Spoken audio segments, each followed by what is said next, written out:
Pour bien commencer cette émission, la deuxième du millésime 2026, In Vino sur Radio, a le plaisir, le bonheur presque d'accueillir Marc Perrin du Château Carbonieux. Bonjour Marc. Bonjour à tous. Merci. Bon alors, bonne année, qu'est-ce qu'on peut vous souhaiter pour ce nouveau millésime? Alors dites-nous là. Ah ben, un super millésime, du volume et de la qualité. Voilà, et des marchés qui repartent voilà, que tout aille mieux. Voilà, 2025, c'était un beau millésime. Peut-être pas en quantité, mais la qualité était très belle. Exactement. Voilà. Vous avez bien fait la fête là pour le réveillon de la Saint-Sylvestre? Écoutez, voilà, in vino veritas. Absolument, avec modération. Alors Marc, racontez-nous l'histoire de Carbonieux. Tout débute en 1740. Il y avait un moine dans l'histoire? Alors, on retrouve une histoire un peu plus ancienne qui débarre à la fin du XIIIe siècle. À la fin du XIIIe. Voilà, et c'était déjà les moines bénédictins de l'abbaye de Sainte-Croix de Bordeaux qui ont fondé la propriété. Et c'est vrai que le premier âge d'or de la propriété va être au XVIIIe, et donc cet an de grâce 1740 où les moines bénédictins de Sainte-Croix, en fait, il y a un épisode 2, reviennent investir la propriété, et ils vont y rester 50 ans, et puis ils vont être forcés de partir à la Révolution française. Voilà. Et donc ils ont refait on retrouve des vins produits à partir du millésime 1741. Vous en avez encore un peu? Malheureusement, non. Et vous l'avez acheté quand? Donc c'est un domaine familial. Voilà, et donc moi c'est mon arrière-grand-père Marc qui l'a acquis en 1956. 1956, l'or. Donc vous avez lancé une nouvelle cuvée qui s'appelle 1741, c'est ça? Voilà, donc en fait... En hommage à ses frères. Exactement, donc en fait c'est... Donc à Bordeaux, qui est toujours très classique dans les gammes, on a souvent développé nos vins et nos gammes en fait par les seconds vins. Et en fait, je suis arrivé à la propriété avec mon frère Andrea en 2018. Et quand on a assisté à nos premières séances de dégustation d'assemblage, on a goûté ces vieux lots de sémillon qui étaient sur des vignes donc qui ont plus de 80 ans. Et c'est vrai que on expliquait à notre père et oncle que ce serait pas mal de pouvoir imaginer une cuvée avec ces vins-là. Et notre père et oncle nous ont dit, écoutez, les jeunes, vous êtes gentils. Allez faire dodo, là. Voilà. Et finalement, c'est génial de pouvoir se réinventer dans un cadre défini. Exactement. Et en fait, on s'est amusé juste avant le soutirage des Blancs en 2020 à aller chercher sur ces 3 vieilles parcelles de sémillon des identités, et donc à assembler aujourd'hui 12 hectos qui font une production de 1500 bouteilles. Alors peut-être préciser, Carbonieux, vous êtes en quelle appellation? On est dans l'appellation Pessac-Léognan, voilà, donc juste au sud de la ville de Bordeaux, sur la rive gauche de la Garonne. Philippe Forbach Carbonieux, c'est pas parce qu'il est là, mais c'est vrai que ça a toujours été un vin bon, très bon même, et puis excellent au niveau du rapport qualité-prix. C'est une des références. Vous avez pas cédé au délire de certains Bordelais quand même. C'est une des références de l'appellation, notamment en blanc, même si le rouge est très intéressant, mais le blanc de Carbonieux est très singulier et d'un bon rapport qualité-prix. Alors c'est vrai que là c'est une cuvée spéciale avec peu de bouteilles. Globalement la propriété est quand même relativement grande. Et donc il y a du volume. Il y a plus d'une centaine d'hectares en production aujourd'hui. Et avec une répartition qui est quasi unique en fait dans le Bordelais, puisqu'on a moitié blanc, moitié rouge. Voilà. Donc il y a une grosse concentration de blanc, et si on prend nos compères de l'appellation Pessac-Léognan, Carbonieux concentre pas moins de 20% des volumes de blanc de l'appellation. L'or. Ouais. Mais c'est une appellation, moi j'aime beaucoup, et qui est majoritairement familiale. Il y a quand même une ambiance très différente à Pessac-Léognan que dans les autres appellations bordelaises. Et vous avez arrivé à vraiment avoir un collectif dynamique qui est très fort. Et c'est vraiment une des rares appellations qu'on trouve aussi dans la restauration bordelaise, ce qui n'est pas le cas de toutes les appellations locales. Non, c'est vrai qu'il y a cette vie de village. Finalement, on est, comme vous dites, c'est une appellation qui est quasiment intégralement familiale, où si vous avez des personnes étrangères qui ont investi, elles s'occupent des propriétés en personne.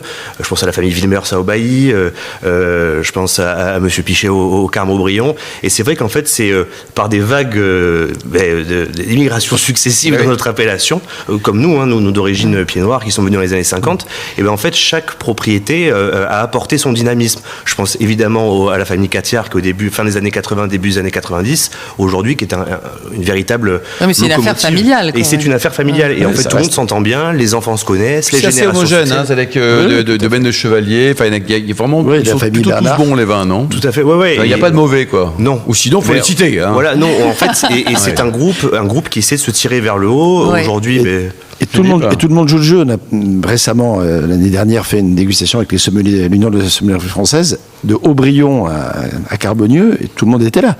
tout le monde joue le jeu. Oui, c'est ça. Donc c'est formidable d'avoir la possibilité d'avoir cette sorte de famille réunie. Et puis c'est bien d'avoir des stars comme Aubryon, par exemple. Ça tient tout le monde aussi. Et qui joue le jeu, qui n'est pas dit, moi je veux faire un C'est truc quand même à part. Non, non. l'appellation la plus près de Bordeaux. Je viens de la ville. absolument. C'est l'appellation citadine. C'est la plus ancienne d'ailleurs de la région. Et puis au bordelaise. niveau du prix, parce que c'est vrai qu'il y en a quand même certains que vous avez cités qui parfois délirent un peu sur les prix. Après, on n'est pas obligé de les acheter non plus. Vous avez toujours été raisonnable. C'était un parti pris de la famille. Oui, tout à fait. J'avais un compère qui était assez visionnaire et qui en fait voulait plutôt travailler son volume et que sa marque soit diffusée. Oui. Voilà, il voulait que ses vins soient vendus. Et il voulait que les vins soient sur les tables et que soient consommés, puisque un vin vendu est un vin qui potentiellement va être bu. Et donc c'est vrai que même en 20 ans, on voit que notre sortie, on vend nos vins à la place de Bordeaux en primeur, finalement ont très peu augmenté. Voilà. Oui. Et pour rester dans des créneaux de consommation, avec des vins rouge et blanc sur le premier vin qui sortent entre 30 et 35 euros, que ce soit chez les cavistes ou en... C'est raisonnable. C'est très raisonnable. Pour Bordeaux. Mais vous alors, qu'est-ce qui vous fait que vous êtes revenu à la propriété, enfin où vous êtes resté là, parce que vous auriez pu faire. Oui. En fait, c'est assez bizarre parce que en fait, on n'a pas vocation à reprendre le vignoble. Moi, mon père nous a jamais mis la pression avec mes frères. En même temps, vous avez le prénom de votre grand-père, donc ça c'est quand même l'arrière-grand-père. Et en fait, mon grand-père, lui, par contre, essayait de nous intéresser. Et en fait, c'est vrai que moi j'ai deux petits frères, on est trois garçons, et en fait, chacun naturellement, en fait, a trouvé sa place dans le vin. Donc les trois bossaient ensemble. Alors le dernier, pas encore, il travaille dans le vin, mais dans une autre propriété. Mais je travaille déjà avec mon frère cadet, qui est l'œnologue et responsable de production. Et en fait, ce qui est drôle, c'est que selon les caractères de chacun a trouvé sa place. Donc bon, enfant, j'ai toujours aimé le contact avec le client. J'allais avec mon grand-père dans les dégustations, il m'emmenait à Bordeaux. Donc chacun son précaré, ça se passe bien. Quoi. Et Donc Andrea, vous, c'est le lui, commerce, voilà. c'est ça. Et mon frère est plus sérieux, plus matheux, plus scientifique. Et voilà, il a. Mais vous n'avez pas eu envie, pour rebondir sur la question de l'or, de bosser ailleurs, quoi. Enfin, en dehors du vin, peut-être, ou dans d'autres vignobles, non? Alors j'ai eu des expériences dans le monde du vin et ailleurs à Bordeaux, puisque par mes études de commerce, j'ai commencé à travailler dans un point de vente à Bordeaux qui était la Vinothèque de Bordeaux pendant mes études, où en fait je faisais. Et vous n'êtes jamais sorti de Bordeaux, Marc? Si. Quand même. Je suis parti à travailler. Vous étiez où?